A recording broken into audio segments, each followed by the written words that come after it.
الله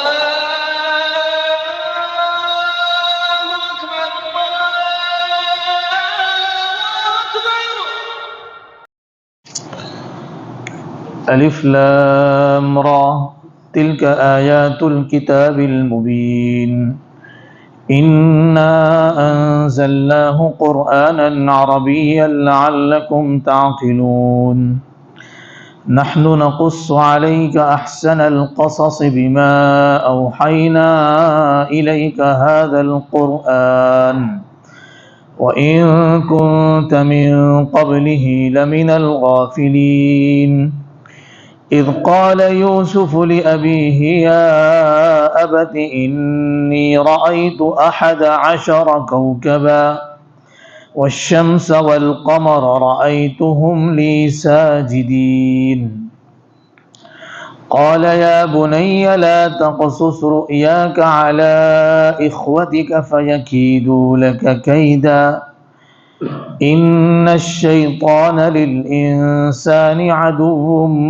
مبين وكذلك يجتبيك ربك ويعلمك من تأويل الأحاديث ويتم نعمته عليك وعلى آل يعقوب كما أتمها على أبويك من قبل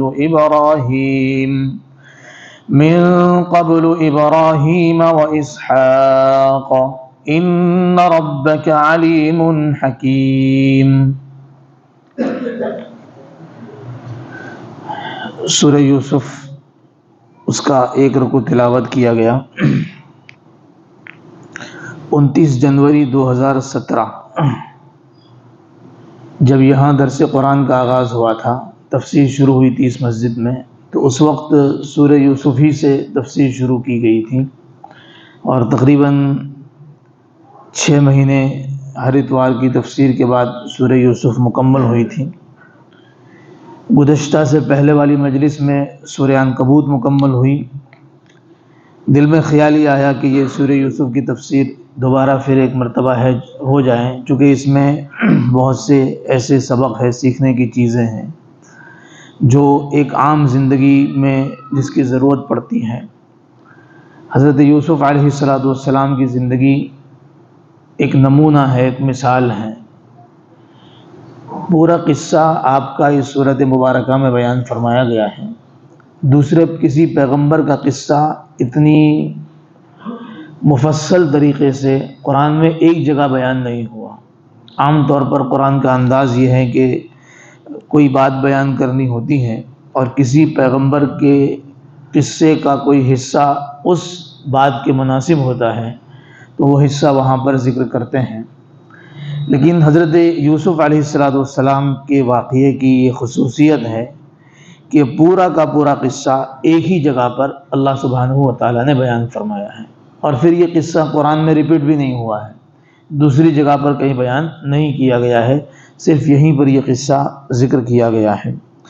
حضرت یوسف علیہ السلام کا قصہ ہم پڑھیں گے تو اس میں یہ بات آئے گی کہ پورے قصے میں کہیں پر بھی حضرت یوسف کی زبان سے یا ان کے واقعے میں کوئی ایسی بات کہ جو ایک ایسی چیز ہو کہ انسان سوچے کہ یہ تو ہمارے بس میں ہے ہی نہیں، یہ تو پیغمبروں کا معاملہ ہے، یہ وہی کر سکتے ہیں۔ چونکہ اکثر پیغمبروں کے واقعات میں کیا ملتا ہے، ان کے معجزات کا ذکر ہے کہ ایسی کوئی چیز وہ دکھاتے ہیں کہ جو عام انسان کے بس میں نہیں ہے۔ جیسے حضرت موسیٰ کا واقعہ قرآن میں بار بار جو آیا ہے، لاٹھی ڈال کر سانپ بنا دینا، یہ ہر ایک انسان نہیں کر سکتا۔ اپنے بغل میں ہاتھ ڈالا اور اس کو روشن چمکدار بنا کر نکالنا، یہ ہر انسان نہیں کر سکتا۔ حضرت صالح علیہ السلام کا واقعہ کہ انہوں نے پہاڑ کی چٹان میں سے اونٹنی نکال کر اپنی قوم کو دکھائی۔ حضرت عیسیٰ علیہ السلام مردوں کو زندہ کرنا، ایسی بیماریاں کہ جو اس زمانے میں لا علاج سمجھی جاتی تھی اس کا علاج کر کے دکھا دینا، لوگوں کو بتانا کہ کتنا کھا کر آئے ہو، گھر پر کتنا چھوڑ کر آئے ہو۔ اسی طریقے پر پیغمبروں کے دعوے کہ ہم اللہ کی طرف سے بھیجے گئے ہیں، اگر تم نے بات مانی تو ٹھیک ہے، اگر نہیں مانی تو اللہ کی پکڑ آئے گی، اللہ کا عذاب آئے گا۔ جیسے سورہ عنکبوت میں ہم نے بار بار اس کو پڑھا. اور قوم کا ان سے یوں بھی کہنا کہ اگر عذاب کی بات صحیح ہے تمہاری، تم دھمکی جو دے رہے ہو کہ اللہ کی پکڑ ہوگی، عذاب آئے گا، سزا ہوگی، تو عذاب لا کر دکھاؤ. تو اس طرح کی باتیں پیغمبروں کے قصوں میں ملتی ہیں. حضرت یوسف علیہ السلام کے واقعے میں اس طرح کی کوئی بات بھی نہیں ہے کہ کوئی معجزہ انہوں نے دکھایا ہو یا کوئی ایسی بات کی ہو کہ جس سے نہیں مانا تو عذاب آئے گا، پکڑ آئے گی، سزا ہوگی. کوئی تذکرہ اس کا نہیں ہے. ایک عام حالات میں ایک انسان کو جن چیزوں سے گزرنا پڑتا ہے، حضرت یوسف علیہ السلام ان حالات سے گزرے ہیں. ان کو کیسے برداشت کیا وہ باتیں بیان کی گئی ہیں. پھر جب ایسے حالات جو مزاج کے خلاف تھے، ایسے حالات جو خود ان کے اپنوں کی طرف سے آ رہے تھے، اس کو برداشت کیا، تو اس برداشت کا نتیجہ کیا نکلا، اس کا کیا پھل اللہ کی طرف سے ملا، اس کا کیا صلہ اور بدلہ اللہ تبارک و تعالیٰ نے عطا فرمایا. تو یہ اس طرح کی باتیں نارمل طریقے سے اس واقعے میں بیان کی گئی ہیں، جس میں سیکھنے والے، سمجھنے والوں کے لیے زبردست سامان ہے. اس کا دوسرا رکوع شروع ہوتا ہے تو وہاں پر پہلی آیت ہے لَقَدْ كَانَ فِي يُوسُفَ وَإِخْوَتِهِ آیَاتٌ لِلسَّائِلِينَ کہ جو جاننا چاہتے ہیں، سوال کر رہے ہیں، معلوم کر رہے ہیں، جاننا چاہتے ہیں، ان کے لیے نشانیاں ہیں. حضرت یوسف میں بھی، ان کے بھائیوں میں بھی. وہ کہ سیکھنے سمجھنے کی بہت ساری باتیں اس صورت مبارکہ میں حضرت یوسف علیہ السلام کے واقعے میں اللہ سبحانہ و تعالیٰ نے بیان فرمائی ہے. اللہ تبارک و تعالیٰ مجھے صحیح کہنے کی توفیق عطا فرمائے، ہم سب کو سمجھنے کی اور جو عمل کے لائق باتیں ہیں اس پر عمل کرنے کی، اور جو باتیں ایسی ہے کہ جو زندگی میں نہیں ہونی چاہیے اور ہے، اللہ تبارک و تعالیٰ عافیت کے ساتھ ان سے ہمارا پیچھا چھڑا دے، اور ان عادتوں سے اللہ تبارک و تعالیٰ ہم سب کو پاک اور صاف فرما دے. مکی صورت ہے یہ. مکی ہونے کا مطلب یہ ہوتا ہے کہ جو صورتیں یا جو آیتیں ہیں نبی کریم صلی اللہ علیہ وسلم کے مدینہ منورہ ہجرت فرمانے سے پہلے نازل ہوئی ہیں، تو ان کو مکی صورت یا مکی آیتوں کے نام سے جانا جاتا ہے ہجرت سے پہلے. پھر چاہے آپ مکہ میں تھے اس وقت نازل ہوئی، یا مکہ سے باہر کہیں تشریف لے گئے تھے تو وہاں باہر نازل ہوئی، لیکن ان سب کو مکی صورتیں، مکی آیتیں کہا جاتا ہے. نیز مدینہ منورہ ہجرت فرمانے کے بعد جو صورتیں، جو آیتیں نازل ہوئی، ان سب صورتوں آیتوں کو مدنی صورت کہا جاتا ہے.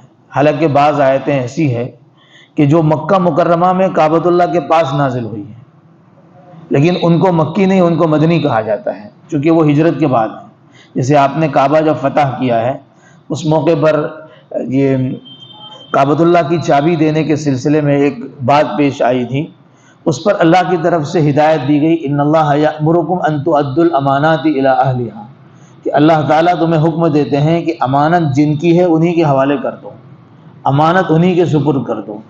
یہ آیت بالکل خانہ کعبہ سے لگ کر آپ کھڑے ہوئے ہیں اور اس وقت نازل ہوئی، لیکن چونکہ یہ ہجرت کے بعد کا واقعہ ہے، اس کے بعد نازل ہوئی ہے، اس لیے اس آیت کو مکی آیت نہیں کہا جاتا بلکہ اس کو مدنی آیت کہا جاتا ہے.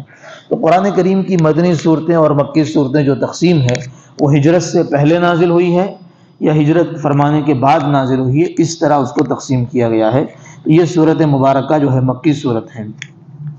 یہ صورت پورا واقعہ ایک ساتھ میں بیان کیا گیا، اور کیوں بیان کیا گیا، کوئی خاص بات پیش آئی تھی تو واقعہ بیان ہوا، یا پھر اللہ نے اپنی طرف سے رہنمائی کے لیے نازل فرمایا.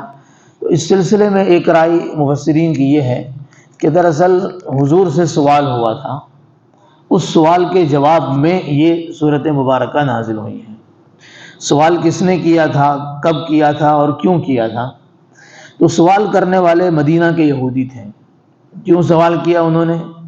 کہ ان کو امید تھی کہ آخری پیغمبر یہ ہماری قوم میں سے ہوں گے، بنی اسرائیل میں سے ہوں گے، لیکن ان کے کان میں آواز پہنچی کہ وہ تو بنو اسماعیل میں سے مکہ میں ظاہر ہو چکے ہیں.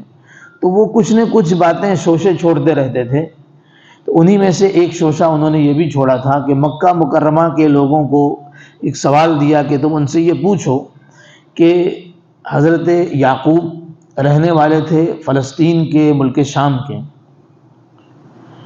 رہنے والے وہاں کے تھے، پھر وہ مصر کیسے پہنچ گئے، کیا بات پیش آ گئی؟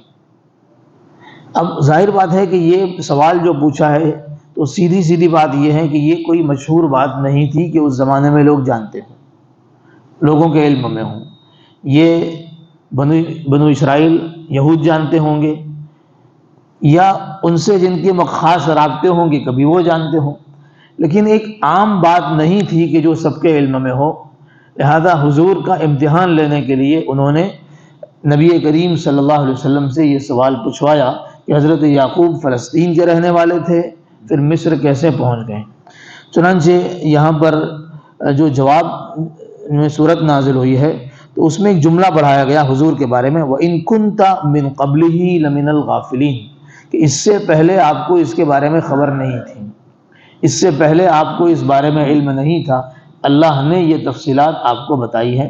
گویا کہ یہ واقعہ اس سوال کا جواب دینا آپ کے نبی ہونے کی نشانی بھی ہے کہ اللہ کی طرف سے وحی اتاری گئی اور اس وحی کے ذریعے سے جواب ذکر کیا گیا۔ سورۃ مبارکہ شروع ہو رہی ہے، بسم اللہ الرحمن الرحیم، الف لام را تلک آیات الکتاب المبین۔ الف لام را یہ صاف صاف بیان کرنے والی کتاب کی آیتیں ہیں۔ الف لام را، یہ سورت شروع ہوئی ہے الف لام را کے لفظ سے۔ یہ لفظ اس طرح کے حروف کو حروف مقطعات کہا جاتا ہے۔ مقطعات کا مطلب ہوتا ہے کہ ٹکڑے کر دینا، الگ کر دینا، ملانا نہیں۔ چونکہ اس طرح کے حروف جو ہے اس کو ملا کر نہیں پڑھا جاتا، بلکہ اس کو الگ کر، الف کو الگ پڑھا گیا، لام کو الگ پڑھا گیا اور را کو الگ پڑھا گیا۔ قرآن میں اور جگہ پر بھی یہ تینوں لفظ ساتھ میں آتے ہیں، الف ہے، لام ہے، را ہے، لیکن اس کو ملا کر پڑھتے ہیں۔ جیسے الرحمن کا لفظ ہے، الرحمن، تو اس کے شروع میں الف ہے، پھر لام ہے، پھر را ہے، لیکن ان کو الگ کر کے نہیں پڑھا، پورا ملا کر پڑھا گیا۔ اسی طریقے پر الف لام میم سورہ بقرہ کے شروع میں، دوسری صورتوں کے شروع میں بھی ہیں، تو ان کو الگ کر کے پڑھتے ہیں، الف الگ، لام الگ، میم الگ۔ لیکن یہی قرآن میں اگر دوسری جگہ پر آتے ہیں تینوں لفظ ساتھ میں تو ملا کر پڑھتے ہیں۔ جیسے سورہ فیل جو پڑھتے ہیں، الم تر کیف فعل ربک باصحاب الفیل، تو اس میں اس کے شروع میں بھی الف ہے، لام ہے اور میم ہے، لیکن اس کو الف لام میم الگ کر کے نہیں پڑھا، بلکہ اس کو ملا کر پڑھا، علم۔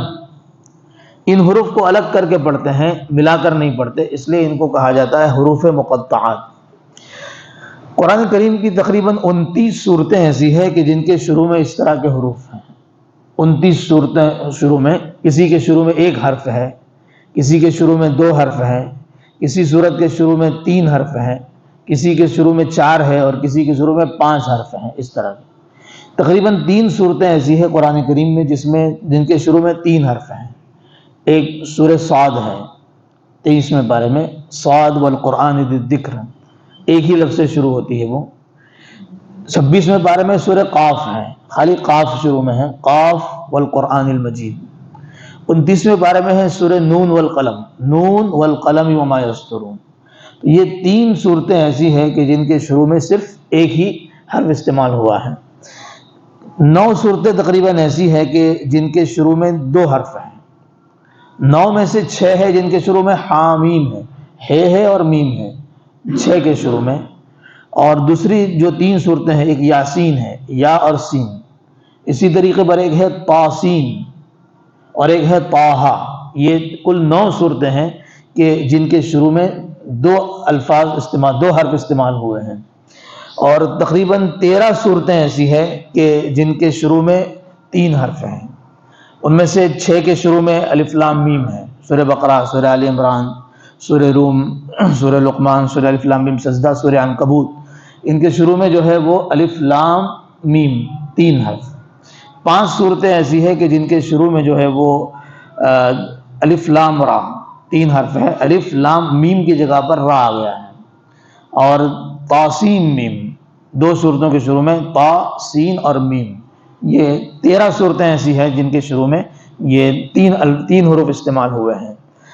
اور 2 صورتیں ایسی ہیں کہ جن کے شروع میں 4 حرف ہیں، الف لام میم را، سورہ رعد ہے 13ویں پارے میں کہ جن کے شروع میں یہ 4 حرف آئے ہیں۔ سورہ اعراف ہے جس کے شروع میں بھی 4 حرف ہیں، الف لام میم صاد، یہاں بھی 4 حرف ہیں۔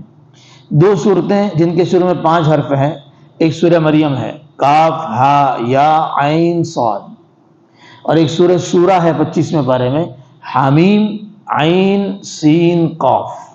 تو یہ 29 صورتیں تقریباً ایسی ہیں کہ جن کے شروع میں اس طرح کے حروف قرآن کریم میں استعمال کیے ہیں.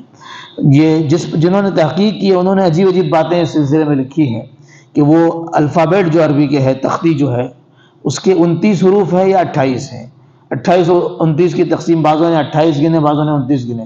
چونکہ عربی زبان میں جو حمزہ آتا ہے، حمزہ، اور ایک شروع میں الف آتا ہے، تو الف اور حمزہ ایک ہے یا الگ ہے، اس کے بارے میں یہ دو رائے ہے. بعضوں نے کہا کہ الف الگ سے کچھ بھی نہیں ہے، الف کے شروع میں الف کے اوپر اگر زبر لگا دو، زیر لگا دو، پیش لگا دو تو پھر اس کو الف نہیں کہتے، اس کو حمزہ کہا جاتا ہے. تو وہی حمزہ ہے اور وہی کیا ہے، الف ہے. اس کے لحاظ سے جو ہے 28 حروف بنتے ہیں. 28 میں سے ان کی تقسیم ہے، جیسے کہ الف بے تے سے جیم ہے خے دال، زال، دال اور زال. دال اور زال یہاں تک جو ہے روک دو. آگے جو ہے رے، زے، سین، شین، صاد، ضاد، طا، ظ، عین، غین، یہ 10 حروف بنتے ہیں. ان 10 میں سے 5 ایسے ہیں جن کے اوپر نقطہ ہے اور 5 ایسے جن پر نقطہ نہیں ہے، جیسے را اور زا. را پر نقطہ نہیں ہے، زا پر ہے. تو را استعمال ہوا ہے، یہ جو حروف مقطعات میں سے را استعمال ہوا ہے، زا استعمال نہیں ہوا. سین اور شین، سین جو ہے چھوٹی سین جس کو کہتے ہیں، اس پر نقطہ نہیں ہے، اور بڑی شین جس کو کہا جاتا ہے اس پر نقطہ ہے. تو وہ بڑی شین استعمال نہیں کی ہے، چھوٹی سین آئی ہے، تاسیم، میم، تاسین، اس طریقے پر. صاد اور ضاد، صاد پر نقطہ نہیں ہے، ضاد پر ہے، تو صاد کا استعمال ہوا ہے، کاف ہا یا عین صاد، سورہ صاد بھی ہے. ضاد کا استعمال نہیں ہوا ہے. تو اور ظ، تو تو کا استعمال ہوا ہے، طٰہٰ، طاسین، طاسین میم. ظا کا استعمال نہیں کیا، ظوئی جس کو کہا جاتا ہے. عین اور غین، تو عین کا استعمال ہوا ہے، نقطے والا جو غین ہے اس کا استعمال نہیں ہوا. کاف ہا یا عین صاد، عین آیا ہے، غین نہیں آیا ہے. شروع میں جو دال اور زال، اس میں سے کچھ بھی استعمال نہیں ہوا ہے. دال اور دال زال میں سے کوئی دونوں میں سے ایک بھی لفظ استعمال نہیں ہوا ہے. وہ ہے کہ اس سے اوپر کے حروف، اس کے نیچے کے حروف، اس میں سے 10 یہ نکل گئے ہیں، 10 نکل گئے. اوپر کے جو حروف ہے الف با تا سا، اس میں سے الف اور ہے کا استعمال ہوا ہے، باقی کسی کا استعمال نہیں ہوا. اور غین کے بعد جتنے حرف ہیں، فے، قاف، کاف، لام، میم، اس میں سے جو ہے فے کا استعمال نہیں ہوا ہے اور واو کا نہیں ہوا ہے، باقی سب کا ہوا ہے، سب حروف کا استعمال ہوا ہے. تو یہ اس طرح کے جو ہے وہ حروف ہے. اچھا، یہاں پر پھر ایک بحث یہ پیدا ہوتی ہے کہ ان الفاظ کے معنی ہوتے ہیں، ان کو استعمال کیوں کیا گیا، ان کو استعمال کرنے کی وجہ کیا ہے. تو اس کے بارے میں جو مضبوط بات ہے وہ یہ ہے کہ اس کا مطلب اللہ ہی زیادہ جانتے ہیں، اللہ ہی کو زیادہ معلوم ہے. حضور نے اس کے معنی بتائے تو اس کے بارے میں بھی کلیئر بات یہ ہے کہ نبی کریم صلی اللہ علیہ وسلم نے بھی اس کے کوئی معنی نہیں بتائے. بعد کے لوگوں نے جاننے کی کوشش کی تو بعض صحابہ سے اور دوسرے لوگوں سے مروی ہے کہ انہوں نے معنی بتائے لیکن فکس نہیں کہ یہی معنی ہے، یہ ہو سکتے ہیں، اس طریقے پر انہوں نے بیان کیا. پھر سوال یہ ہے کہ یہ حروف جن کے معنی حضور نے بیان نہیں فرمائے، مضبوط بات یہ ہے کہ ان کے معنی اللہ ہی زیادہ جانتے ہیں، یا زیادہ سے زیادہ اللہ جانتے ہیں، اللہ کے رسول جانتے ہیں. تو پھر ان حروف کو استعمال کیوں کیا گیا؟ حالانکہ ابھی اس کے بعد فوراً بات جو ہے الف لام را تلک آیات الکتاب المبین، یہ صاف صاف بیان کرنے والی آیت ہے. جب یہ صاف صاف بیان کرنے والی آیت ہے تو یہ حروف کے معنی تو پتہ ہی نہیں ہے. یہ صاف صاف بیان کرنے کا مطلب ہی کیا ہوا پھر؟ یعنی کہیں نہ کہیں تو سوال پیدا ہوتا ہے. اس کے بارے میں علماء کی رائے ہے کہ اصل میں یہ اس کو سمجھنے کے لیے جب قرآن نازل ہوا وہ ماحول سمجھنا ضروری ہے. جب قرآن اترا ہے، قرآن جن لوگوں کو سنایا گیا، قرآن سن کر لوگوں نے اعتراض کیے، بڑے بڑے سوال کیے. یہاں تک لوگوں نے کہا کہ یہ قرآن اللہ کا کلام نہیں ہے. کس کا کلام ہے؟ تو کہا یہ خود بناتے ہیں. حضور سے کہا افک افترا، یہ خود گھڑتے ہیں، اس کو خود بنا کر پیش کرتے ہیں. نیز اسی طریقے پر لوگوں نے یوں بھی کہا کہ اکیلے نہیں بناتے، پوری ان کی پینل کام کرتی ہے. اعانہ علیہ قوم آخرون، ان کی مدد کرنے والے لوگ بھی ہیں، سپورٹ کرتے ہیں ان کو، تب جا کر یہ بناتے ہیں اور ہمارے سامنے آ کر اس طرح پیش کرتے ہیں کہ خدا نے نازل کیا. یہ بھی کہا. نیز جب حضور قرآن کو اللہ کا کلام ہونے کی حیثیت سے پیش کرتے تھے تو لوگوں نے یہ سوال کیا کہ تم کہتے ہو کہ کلام اللہ کا، اللہ نے کلام نازل کیا، اللہ کی شان تو کتنی بڑی ہے، پھر اس کے کلام میں مکھی مچھر اس کا ذکر کیوں آتا ہے؟ یہ سوال بھی کیا، سورہ بقرہ میں ہے، اس کا جواب وہاں سوال نہیں ہے لیکن جواب ذکر کیا گیا ہے، ان اللہ لا یستحی ان یضرب مثلا ما بعوضۃ فما فوقها، کہ اللہ تبارک و تعالیٰ کو جو مثال بیان کرنی ہوتی ہے وہ مثال بیان کر دیتے ہیں، اس میں کوئی حیا محسوس نہیں کرتے، کیونکہ مثال سے مطلب مثال لا کر بات سمجھانی ہوتی ہے، تو بات جیسی ہے مثال اسی کے مطابق آئے گی۔ اگر بات بڑی ہے مثال بڑی ہوگی، بات چھوٹی ہے ہلکی ہے تو اس کو بیان کرنے کے لیے مثال میں جو چیز لائی جائے گی وہ ہلکی ہوگی۔ اگر کوئی ہلکی چیز کو بیان کرنے کے لیے ہاتھی کی مثال لائی جائے تو یہ تو حماقت ہے۔ تو وہ اعتراض کیے انہوں نے کہ اللہ کے قرآن میں اس کا ذکر کیوں آتا ہے، مکڑی کا ذکر آتا ہے، جو ہے مچھر کا ذکر آتا ہے، مکھیوں کا ذکر آتا ہے، کیوں آتا ہے؟ یہ سوال انہوں نے کیے اور تاریخ نے اس کو ریکارڈ بھی کیے، ہم جانتے ہیں۔ لیکن قرآن میں یہ الفاظ جو استعمال ہوئے ہیں، کاف ہا عین صاد الف لام را، حروف مقطعات، اس کو لے کر کبھی کسی نے کوئی اعتراض نہیں کیا، اس پر کوئی سوال کھڑا نہیں کیا۔ یہ بات سمجھنے کے لیے، قریب کرنے کے لیے بات پیش کی جا رہی ہے۔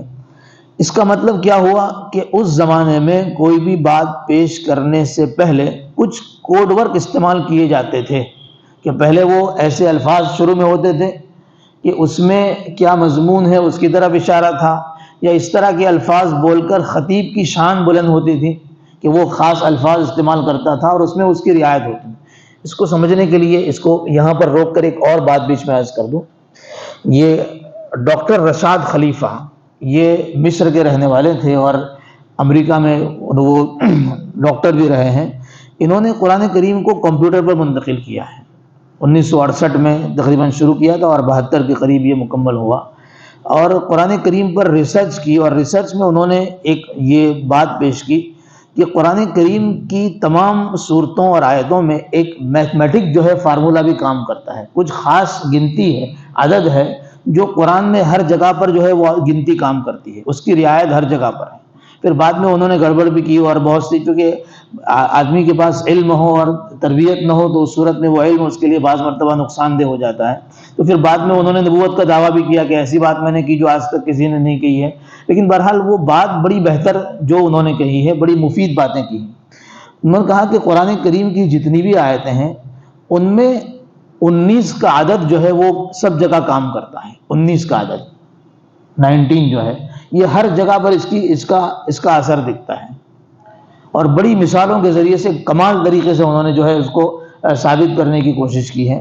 انہوں نے کہا کہ دیکھو قرآن کریم میں جو صورتیں ہیں وہ صورتیں کتنی ہیں؟ 114 صورتیں ہیں۔ 19 کو 6 سے گناکار کرو تو 114 بنتے ہیں، تو 19 گنا 6 114، 19 کا عدد آتا ہے بیچ میں۔ اسی طریقے پر ہر صورت کے شروع میں بسم اللہ 114 مرتبہ، تو 19 گنا 6۔ پھر یہاں ایک قاعدہ ٹوٹتا ہے، قاعدہ یہ ٹوٹتا ہے کہ سورہ توبہ کے شروع میں بسم اللہ ہے ہی نہیں، تو اب وہ 19 والا قاعدہ ٹوٹ جاتا ہے یہاں کہ 113 صورتوں کے شروع میں بسم اللہ ہے، ایک کے شروع میں تو ہے ہی نہیں۔ لیکن پھر انہوں نے کہا کہ سورہ نمل جو ہے نا، بسم اللہ الرحمن الرحیم کا پورا لفظ سورہ نمل میں الگ سے آیا ہے، ایک تو سورت کے شروع میں ہے اور ایک سورت کے بیچ میں حضرت سلیمان کا تذکرہ ہے۔ انہوں نے جو خط لکھا تھا ملک سبا کو، تو اس کا جو عنوان ہے انہ من سلیمان و انہ بسم اللہ الرحمن الرحیم، تو بسم اللہ وہاں گویا کہ 114 کا عدد یہاں پورا ہو جاتا ہے۔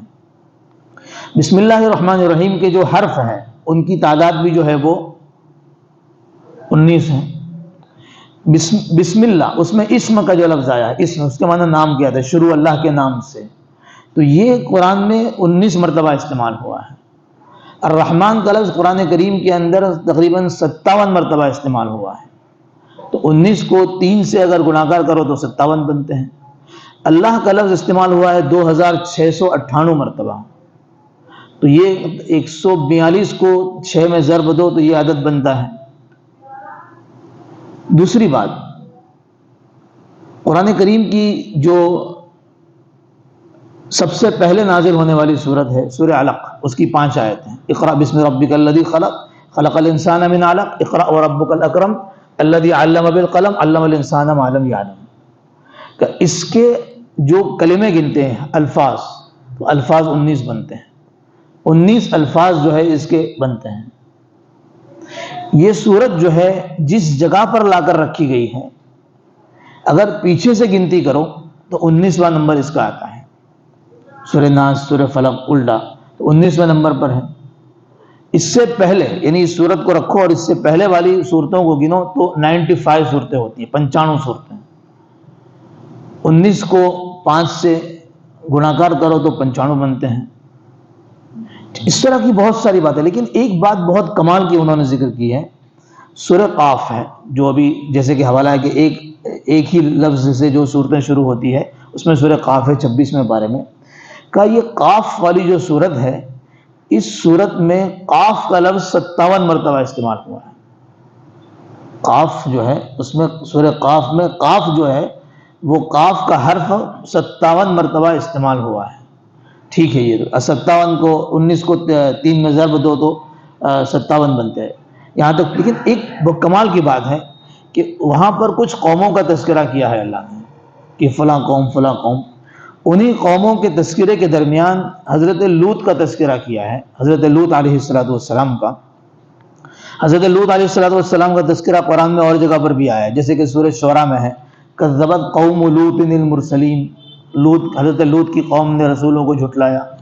لیکن جب یہاں پر سورہ قاف میں حضرت لوط علیہ السلام کا تذکرہ قرآن نے کیا ہے تو وہاں قوم کا لفظ استعمال نہیں کیا. جیسے کہ یہ آیت ہے کذبت قبلہم قوم نوح، حضرت نوح کی قوم نے جو ہے جھٹلایا تھا، تو حضرت نوح کے ساتھ قوم کا لفظ استعمال کیا. لیکن جب تذکرہ آیا ہے حضرت لوط کا تو قوم کا لفظ ہٹا کر لفظ اخوان استعمال کیا ہے. اخوان لوط وعاد وفرعون واخوان لوط، کہ جھٹلایا قوم عاد نے بھی جھٹلایا، سمود فرعون نے جھٹلایا، اور لوط کے جو بھائی تھے یعنی قومی بھائی انہوں نے بھی جو ہے پیغمبروں کو جھٹلایا. تو قوم کا لفظ ہٹا دیا گیا، اس کی جگہ پر لفظ اخوان استعمال کیا گیا. چونکہ اگر قوم کا لفظ استعمال کرتے تو وہ 57 کی جگہ پر قاف 58 مرتبہ ہو جاتے ہیں، تو وہ 19 کا جو عدد ہے وہ کام نہ کرتا. یہ انہوں نے تحقیق پیش کی ہے. بہرحال قرآن کے بارے میں حضور کا ایک فرمان ہے کہ لا تنقضی عجائبہ، اس کے عجائبات کبھی ختم ہی نہیں ہونے والے. نئی چیزیں جو ہے اس میں سے ایک سمندر ہے جس کی گہرائی کو ناپا نہیں جا سکتا. نئی چیزیں اس میں سے جو ہے وہ نکلتی رہے گی. تو اس طریقے پر بھی انہوں نے ذکر کیا ہے. تو ایک بات ان کی طرف سے منسوب ہے کہ یہ حروف مقطعات جو ہوتے ہیں، حروف مقطعات، اس میں اس صورت کے اندر پائے جانے والے حروف کی طرف کوئی خاص اشارہ ہوتا ہے. یہ ان کی ایک رائے ہے جو انہوں نے اس سلسلے میں ذکر کی ہے. بہرحال بات میں یہ عرض کر رہا تھا کہ ان حروف کے معنی معلوم نہیں ہے. تو معلوم نہیں ہے تو پھر اس صورت میں کتاب مبین اس کو کیسے کہہ دیا گیا، واضح کتاب. تو اس کو سمجھنے کے لیے اس زمانے کے ماحول کا جائزہ لیا. کسی نے بھی ان صورتوں کے شروع میں جو حروف ہیں اس کو لے کر اعتراض نہیں کیا. اس کا مطلب یہ کہ اس زمانے کا عام رواج اس طریقے پر تھا کہ کوئی بھی بات پیش کی جاتی تھی تو اس میں کچھ اس طرح کے الفاظ استعمال ہوتے تھے اور یہ کوئی عیب نہیں تھا. اسی طرح کے الفاظ قرآن کریم نے استعمال کیے ہیں. اب ان کے معنی ہوتے ہیں، معنی جاننے کی کوشش کی جا سکتی ہے. کہاں معنی معلوم کرنے کی کوشش ہو سکتی ہے، لیکن فائنلی معنی کیا ہے وہ ہم اس کا فیصلہ نہیں کر سکتے. حضرت عبداللہ ابن عباس رضی اللہ تعالیٰ عنہ صحابی رسول ہیں، حضور کے کزن بھی ہیں، اور قرآن کریم کی تفسیر کے علم بھی اللہ نے ان کو عطا فرمایا تھا. ان سے بھی کچھ باتیں مروی ہے. وہ کہتے ہیں کہ یہ اصل میں کچھ الفاظ کو شارٹ کر کے یہاں پر اشارہ کیا گیا، جیسے کہ الف لام میم. یہ اصل میں الف اللہ سے لیا گیا، لفظ اللہ سے الف نکالا گیا، اور لفظ انا کا مطلب ہوتا ہے میں، اس سے الف لیا گیا، اور اللہ سے لام لیا گیا. اور عالم کا مطلب ہوتا ہے میں زیادہ جاننے والا، میں اللہ زیادہ جاننے والا ہوں. تو یہ عالم سے میم لے لیا گیا، اللہ سے لام لیا گیا، انا سے الف لیا گیا. الف لام را جہاں پر ہے تو الف اللہ کا، الف انا کا، لام اللہ کا، اور را سے مراد ارا، میں دیکھتا ہوں، میں اللہ دیکھنے والا ہوں، یہ مطلب ہے. تو اس طرح کی باتیں جو ہے وہ ذکر کی گئی ہے. بعضوں کی رائے ہے کہ اصل میں یہ ایک جگہ پر دیکھنے سے معلوم نہیں ہوگا. کچھ صورتوں کے شروع میں ان کو وہاں سے اٹھاؤ، دوسری صورت کے شروع میں جو لکھا ہے وہ لو، کہیں اور سے اٹھاؤ، تو اس طرح الگ الگ صورتوں کے شروع میں جو الفاظ آئے ہیں ان کو ملانے سے کوئی ایسا لفظ بنتا ہے جس کے معنی ہوتے ہیں۔ جیسے سمجھانے کے لیے مثال دی ہے کہ الف لام را جہاں آیا ہے تو الف ہے، لام ہے اور رے، ان تینوں کو اٹھایا وہاں سے۔ کچھ صورتوں کے شروع میں ہا اور میم ہے، ہا اور میم اٹھایا۔ ایک صورت کے شروع میں نون آیا ہے، نون اٹھایا۔ تو الف لام را حا میم اور نون، یہ پورا لفظ ملا کر لکھو تو الرحمن کا لفظ بن جاتا ہے، بڑا مہربان، سب پر مہربانی کرنے والا۔ تو اس طرح کی بھی بات ہے، لیکن یہ کوئی پکی بات نہیں ہے، یہ سمجھنے کی جنہوں نے کوشش کی ہے انہوں نے اس طریقے کے معنی بیان کیے ہیں۔ تو اس طرح کی صورتیں جو ہے قرآن کریم میں 29 صورتیں ہیں کہ جو حروف مقطعات سے شروع ہوتی ہیں، الف لام را، اللہ تعالیٰ اس کا مطلب زیادہ جانتے ہیں۔ تلک آیات الکتاب المبین، یہ واضح بیان کرنے والی کتاب کی آیتیں ہیں۔ انشاءاللہ باقی باتیں آئندہ کی مجلس میں۔ اللہ سبحانہ و تعالیٰ ہمیں سمجھنے کی، عمل کے لائق باتیں ہم پر عمل کرنے کی توفیق عطا فرمائے۔ سبحان اللہ وبحمدہ۔